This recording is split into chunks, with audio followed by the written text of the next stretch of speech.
ऐं जीवन जी हर शइ खे उॾाम हुजे।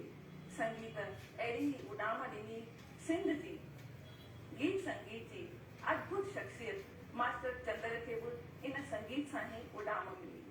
जी हा साथियों, अॼु जंहिं विषय ते असां चर्चा करण लाइ हिते अची रहिया आहियूं उहो आहे सिंध जो अज़ीम शायर मास्टर चंद्र। इन विषय ते चर्चा करण लाइ अॼु असांजे स्टूडियो में मौजूद आहिनि वरिष्ठ साहित्यकार, रंगकर्मी, लेखक दादा रमेश रंगारी। रमेश जी, तव्हांजो असांजे स्टूडियो में स्वागत आहे। महिरबानी। गीतकार संगीतकार मास्टर चंद्र जो प्रोग्राम आहे त असांजे स्टूडियो में गायक हुजण बि ज़रूरी आहे ऐं इन लाइ ई अॼु असांजे स्टूडियो में मौजूद आहिनि गायक मनोज मांदानी। मनोज जी, तव्हांजो बि असांजे स्टूडियो में स्वागत आहे। जय झूलेलाल। सुठो आहे, मौज भरियो गीत संगीत जो प्रोग्राम आहे, मास्टर चंद्र जो प्रोग्राम आहे। त रमेश जी, सभिनि खां पहिरीं मां तव्हां खां इहो ई ॼाणणु चाहींदसि कि मास्टर चंद्र कहिड़ो आहे?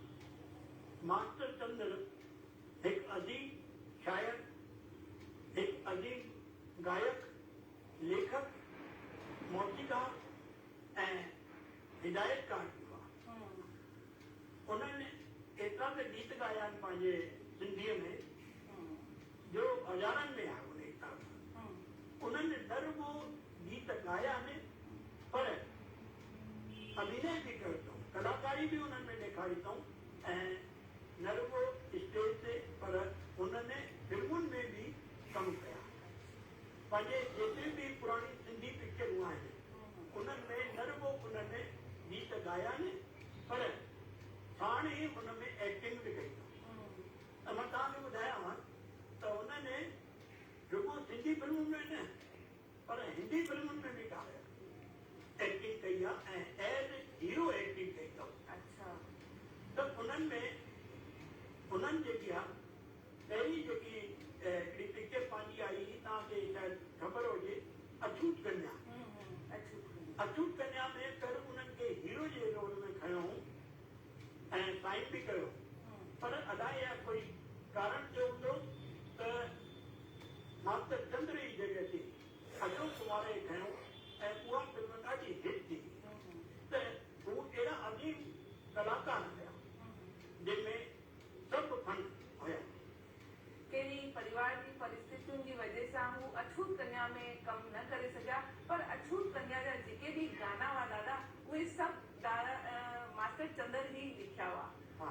बिल्कुलु रमेश जी, हाणे असांखे तव्हां इहो बि ॿुधायो कि उन्हनि जो जन्म किथे थियो ऐं उन्हनि जे परिवार में केरु केरु हो ऐं उन्हनि संगीत जी शिक्षा या संगीत ॾांहुं उन्हनि जो लारो कीअं वरितो? मां ॿुधायांव त हुननि जो जनम 7 दिसंबर 1967 थियो ऐं उन्हनि जो जनम जेको थियो हारू शाह ऐं जेको ज़िलो हो उहो नवाब शाह ज़िलो।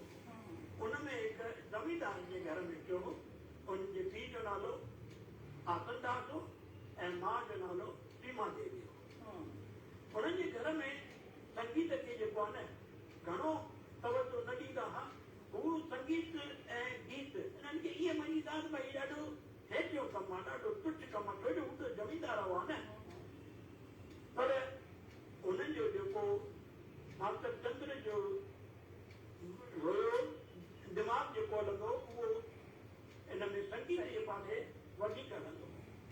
त मां ॿुधायांव त उन्हनि जो काको जीवतराम, उहो जीवतराम उनजी संगीत जे बारे में ॼाणंदो हो ऐं हुन हिनखे मास्टर चंद्र खे हिमत अफ़जाई कई ऐं हुनखे 13 साल जी उमिरि में पब्लिक जे साम्हूं गानो ॻवायो। अच्छा, त उन्हनि जे चाचे जे हिमथाइण खां पोइ मास्टर चंद्र जॾहिं मौसीक़ी खे एॾो उते सुठो न सम्झंदा हुआ, पर चवंदा आहिनि न कि अलाए के छा में राजी आई, अलाए के छा में राजी आई, छा बणी थी, छा बणी थी। त इहा सची ॻाल्हि आहे कि ज़मींदार हूंदे बि उन्हनि जा माइट ज़मींदार हुआ पर हुननि मौसीक़ी जी तरफ़ पंहिंजो रस्तो अपनायो। ऐं मास्टर चंद्र जो प्रोग्राम आहे ऐं कार्यक्रम जी शुरूआत असां मौज सां कंदासीं। त मनोज जी, तव्हां मास्टर चंद्र जी काई कलाम असांखे ॿुधायो। बिल्कुलु, मां पर कलाम खां पहिरीं कुझु चवणु चाहींदुसि मास्टर चंद्र जे बारे में कि मास्टर चंद्र उहे शख़्सियत आहिनि, मां नथो सम्झां कि हू कंहिं नाले जा मोहताज आहिनि। ॿियो हर कलाकार वॾे खां वॾे कलाकार अॼु असां हुन कलाम ॻाई करे स्टेज ते वाई वाई लूटंदा आहियूं। ॿियो मास्टर चंद्र जे बारे में मां हिकिड़ी ख़ासियत बि ॾींदुसि कि हू ख़ुदि ॻाईंदा था वई गॾोगॾु संगीत बि ॾींदा हुआ, कंपोज़र बि हूंदा हुआ। ॿियो जीअं दादा चयो कि पिक्चर में बि हुननि घणेई ॻायो। हिकिड़ी पिक्चर मूंखे यादि आई, हिकिड़ी अबाणा फिल्म आई, तव्हांखे यादि हुजे अबाणा फिल्म, हुनजा गीत बि ॾाढा फेमस हुआ। पर मास्टर चंद्र जो जेको मूंखे सभिनि खां सुहिणो मूंखे कलाम लॻंदो आहे उहो मां अॼु तव्हांजे साम्हूं पेश कंदुसि। पर कलाम जे बारे में ख़ासियत मां ॿुधाईंदा हुन जे कलामनि में कि जेके बि उहो कलाम ॻाईंदा हुआ हुननि जे कलामनि में हिकिड़ी मौसीक़ी हूंदी हुई, हिकिड़े आशिक़ानो अंदाज़ हूंदो हुओ। ॿियो गॾोगॾु जीअं असां कोई हिंदी गज़ल ॻाईंदा आहियूं त हिंदी गज़ल खां पहिरीं कुझु शेरो शाइरी कंदा आहियूं त उन सिंधी में असां हुनखे ॾोहिड़ा चवंदा आहियूं। त उहे ॾोहिड़ा बि घणेई सुहिणा सुहिणा ठाहींदा हुआ। त मां शुरूआति न कंदुसि तव्हांजे साम्हूं।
भगत कंवर राम जी आए उन्हनि जी जेकी गायकी ॾिसी करे ॿुधी करे ॾाढो हुन खां मुतासिर थिया त उन्हनि वञी करे उनखे ॾिठो ऐं चई हीउ जेको आहे सो सिंधियुनि जो जेको सिंधियुनि जो संगीत आहे उनजो ई सिंध ठहंदो। ऐं पोइ तव्हां ॾिसो अॼु बि उन्हनि जे वञण खां पोइ बि अॼु एतिरनि सालनि खां पोइ बि अञा ताईं उहो सिंध वांगुरु उन्हनि जो संगीत मथे रहे ऐं अॼु हर कंहिं माण्हू जी ज़बान ते आहे जेके भगत कंवर राम उन्हनि खे आशीर्वाद ॾिनो हो उहो अञा ताईं फली उहा भविष्यवाणी बिल्कुलु सच निकिती। ऐं अॼु असां ॾिसूं पिया कि सभु मास्टर चंद्र जे गीतनि खे ॾाढो चाहींदा आहिनि ऐं फरमाइशूं बि कंदा आहिनि। दादा हिकिड़ी ॻाल्हि ॿी बि असां पुछणु चाहींदासीं कि जेको उन्हनि जो पॉपुलर गीत हो नंढड़ी नंढड़ी नंढड़ी आहियां अञा त एटमा नंढड़ी आहियां, त इन जे पुठियां कहिड़ी कहानी हुई उहा बि असांखे ॿुधायो। त इहो गानो हिकु कहाणीअ जे पुठियां ठहियलु आहे। पहिरियों उन्हनि जी हिकिड़ी कहाणी उन ते हिननि गीत ठाहियो। त हिकु 8 साले जी छोकिरी आहे, हिकु ज़मीनदार हिन जो पीउ हो, उहो वञे थो ॿाहिरि ऐं उनजो जेको नौकर पीर नौकर खे चई थो वञे भई हिन न्याणीअ जो ख़्यालु रखिजो। हू चए थो न तव्हां चिंता न कयो। ऐं उन्हनि जे घर में हिकु चोर थो घुसी अचे पियो।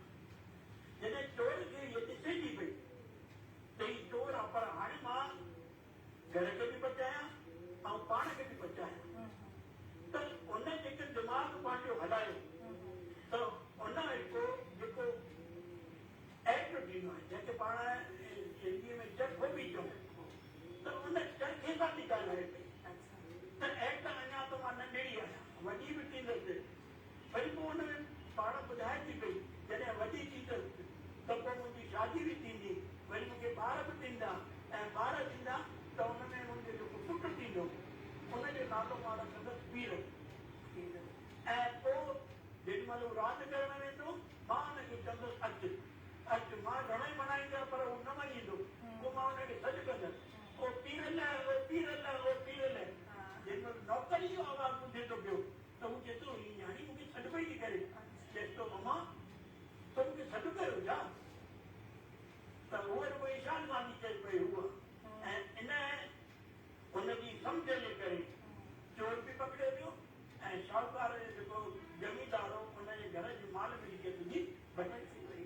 ऐं ही सभु दृश्य हिकिड़े गीत में मास्टर चंदर पिरोयो ऐं उहो अॼु एॾो पॉपुलर आहे। मां सम्झां थी कि घर घर ही गीत भॼंदो आहे ऐं हुनखे पसंदि कयो वेंदो आहे। ऐं असांजे जेके जवाहरलाल नेहरू जी हुआ उन्हनि बि हिन गीत खे ॾाढो पसंदि कयो, साराह कई ऐं मास्टर चंदर जी बि साराह कई। त छो न मनोज जी असां ही बि गीत असां तव्हां खां ॿुधो। सुठी आखाणी ॿुधाई बिल्कुलु। त गीत थियणो खपे बराबरि। ॿियो मां बि मूंखे बि ॾाढो वणंदो आहे गीत। सही त ॿ दफ़ो तव्हांजे साम्हूं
बेताज बादशाह गीत संगीत जा मास्टर चंदर ऐं उन्हनि जो हर हिकु कलाम तमामु सुहिणो आहे। त दादा हाणे असां तव्हांखां इहो बि ॼाणणु चाहींदासीं कि मास्टर चंदर घणा गीत कलाम लिखिया हूंदा लॻभॻि? तव्हां ॾिसो त मास्टर चंदर जेको हो उहो एतिरो त माहिर हो त झटि में ई 1 मिंट में ई मौसीक़ी ठाहे वठंदा हुआ, 1 मिंट में ई कलाम लिखी छॾींदा हुआ।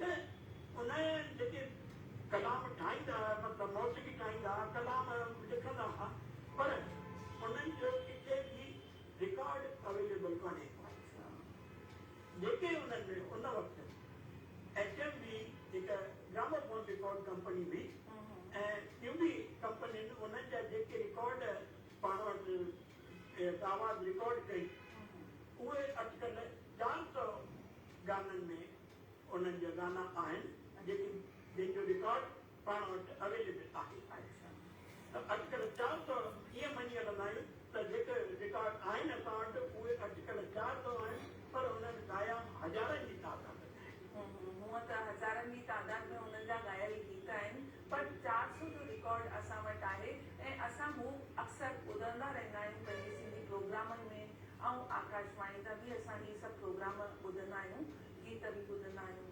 दादा असां तव्हां खां इहो बि ॼाण चवंदासीं कि मास्टर चंदर जो ही गीत संगीत जो जेको वर्सो आहे छा उन्हनि जो अॻियां बि हली रहियो आहे ॾिसो मास्टर चंद्र जे ॿ पुट हिकु गोप चंद्र ऐं हिकु महेश चंद्र गोप चंद्र त विदेशनि में इन्हनि जी ख्याति फैलाए रहियो आहे ऐं असांजो जेको महेश चंद्र आहे उहो पंहिंजे सॼे हिंदुस्तान में हर मुल्क वटि वञी करे मुल्कनि में हर गांव गेन में न में शहरनि में वञी पंहिंजी इहा ख्याति फैलाए ऐं तव्हां मां ॿुधायांव त इन्हनि ॿिन्हिनि भाउरनि मिली करे 1990 में हिकु नई संस्था बर्पा कई जंहिंजो नालो रखियो मास्टर चंद्र अकादमी उहा अकादमी उन्हनि जे मास्टर चंद्र जे जनम ॾींहं ते हर साल कंहिं न कंहिं शहर में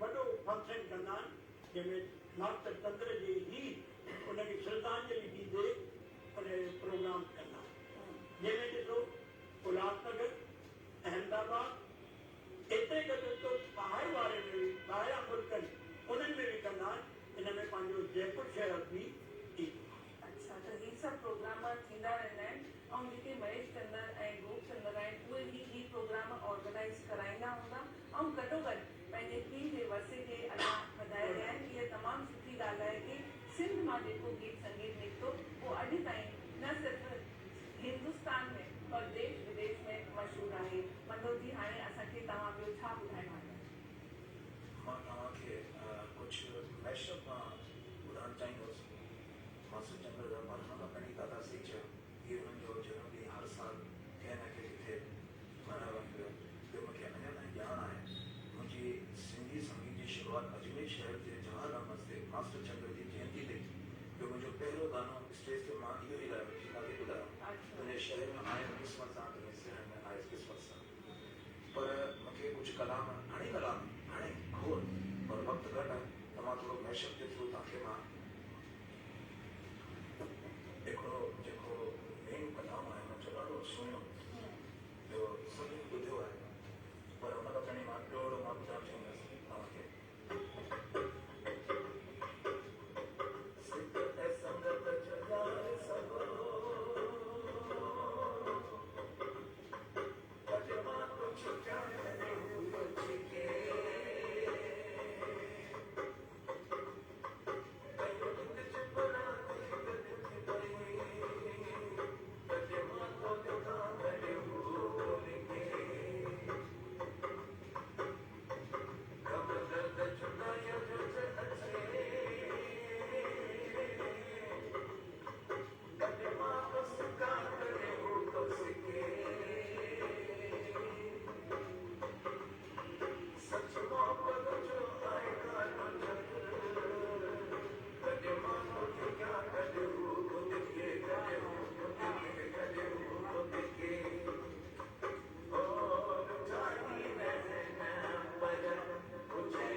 ॾाढो सुठो मैशअप हो इहो ऐं मास्टर चंद्र जा त जेतिरा बि असां गीत कलाम ॿुधूं असांजे लाइ वक़्तु ॾाढो घटि हूंदो आहे की ॿुधंदा ई रहूं एतिरो त असां हुननि में रमिजी वेंदा आहियूं। मनोज जी मां तव्हां खां उहो जेको हुननि जो ॾाढो पॉपुलर गीत हूंदो आहे 5 बजे रे घड़ा वाह वाह रे घड़ा, हा उहो बि असां चाहींदासीं की तव्हां असांखे ॿुधायो। पर हिन खां पहिरीं मां ही कलाम खां पहिरीं हिकिड़ी आखाणी ॿुधाईंदो सच्चाई हुई कि असांजे सिंध शहर में जॾहिं असांजी माताऊं भेनरूं वॾा जेके हूंदा हुआ त होॾी महिल नल हूंदा न हुआ, होॾी महिल खूह हूंदा हुआ त जॾहिं पीअण लाइ पाणी जॾहिं उहो खूह मां वठणु वेंदी खणणु वेंदी हुई त उहो मटके में सभु गुज़रंदी हुई माताऊं भेनरूं त मास्टर चंद्र हुनजे मथां छा लिखियो आहे ॾाढो सुठो। ये ॻाल्हि सही आहे। हाँ बिल्कुल सच्चाई है। ओ बाबा रे घड़ा बज बजड़े घड़ा बज बजड़े घड़ा बज बजड़े घड़ा घड़ा ओ खाए दुनिया जछाए सुरत बदन को बिसाना तो के बजाए प्यार सताए आशिक मोए कटियाना साण करे अखतारा साण करे अखतारा वारे घड़ा तुझा मार फलाना हो वारे घड़ा तुझा मार फलाना बाबा घड़ा बज बजरे घड़ा बज बजरे घड़ा घड़ा पहाड़ लड़की जसाए सुरत बजन को बिसारा तो के बजाए प्यार सताए आशिक मोए पियारा साण करे अखतारा साण करे अखतारा वारे घड़ा तुझा मार फलाना हो वारे घड़ा तुझा मार फलाना। यो कलाम ॾाढो सुठो घड़े जो कलाम। देखो मनोज जी तव्हां ॻाल्हि कई की तव्हां शुरूआत मास्टर चंद्र जे गीत सां कई हुई ऐं तव्हांजूं अंदरि घणेई जुड़ियल यादूं आहिनि मास्टर चंद्र जूं ऐं तव्हां स्टेज ते परफॉर्मेंस बि घणेई फरमाइशूं मास्टर चंद्र जी कंदा हूंदा त स्टेज ते जेके तव्हां वटि फरमाइशूं ईंदियूं आहिनि उन्हनि मां बि का तव्हां असांखे ॿुधायो त असांखे सुठो लॻो। घणे पर जीअं दादा ॿुधायो कि मास्टर चंद्र जे लाइ हुनजा पुट गोप ऐं महेश चंद्र जी मां महेश चंद्र जी सां बि गॾु घणे प्रोग्राम कयो आहे त हुन मां हिकिड़ो मूंखे कलाम मूंखे ॾाढो सुहिणो मूंखे यादि ईंदो आहे त उन कलामनि में हिकिड़ी मां ॿ तुक तव्हांखे ॿुधाईंदो हा, ॿ मूंखे यादि अची ॾाढी सुठी।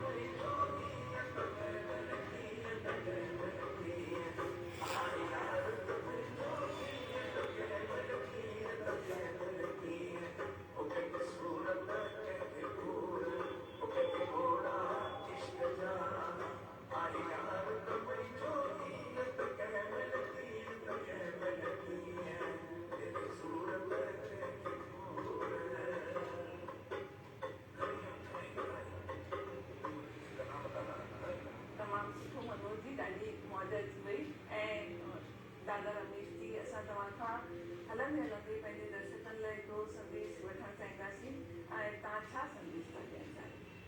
मां तव्हांखे ॿुधायां त मास्टर चंद्र जिस्मी तौर सां 3 नवंबर 1984 में असांजा जुदा थिया पर अॼु बि उन्हनि जा गीत असां ॿुधूं था पिया ऐं जेकॾहिं असां चाहियूं था त मास्टर चंद्र जो इहो वक़्तु हलंदो ई रहे त मां चाहींदुसि त असांजा जेतिरा बि सिंधी आहिनि सभिनी खां पहिरीं तव्हां पाण में सिंधी ॻाल्हायो, सिंधीअ सां सिंधी ॻाल्हायो ऐं दूरदर्शन टीवी या रेडियो इन ते जेके प्रोग्राम अचनि था पिया या स्टेज ते प्रोग्राम कनि था पिया जीअं असांजे भाउ मनोज बामनाणी घणे दफ़ा स्टेज ते जेके सिंधी प्रोग्राम ॾियनि था त घटि में घटि उन्हनि जी हिमत अफ़ज़ाई त कयो। सही ॻाल्हि नाटक कयूं था पिया त नाटकनि में उन्हनि जी हिमत अफ़ज़ाई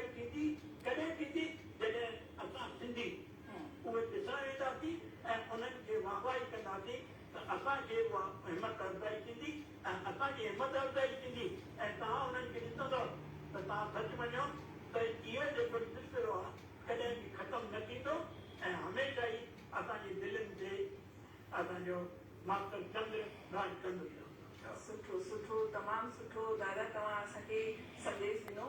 मनोज जी तव्हां बि असांखे थोरे में कुझु संदेश ॾियो। संदेश जीअं दादा मूंखे चयो कि असां सिंधियत खे बचाइण लाइ असां वॾनि खे इहो असांजी ज़िमेदारी आहे कि अचण वारी पीढ़ी में असां सिंधियत खे बचायूं। ॿियो वधि में वधि घटि में घटि घणे सां घणे सिंधी साहित्य सिंधी संगीत ही असां रोज़ असां ईअं प्रोग्राम कंदा आहियूं। ॿियो हुन में जेकी असांजी युवा पीढ़ी आहे जेकी अचण वारी पीढ़ी आहे हुनखे असां गॾु वठी सघूं।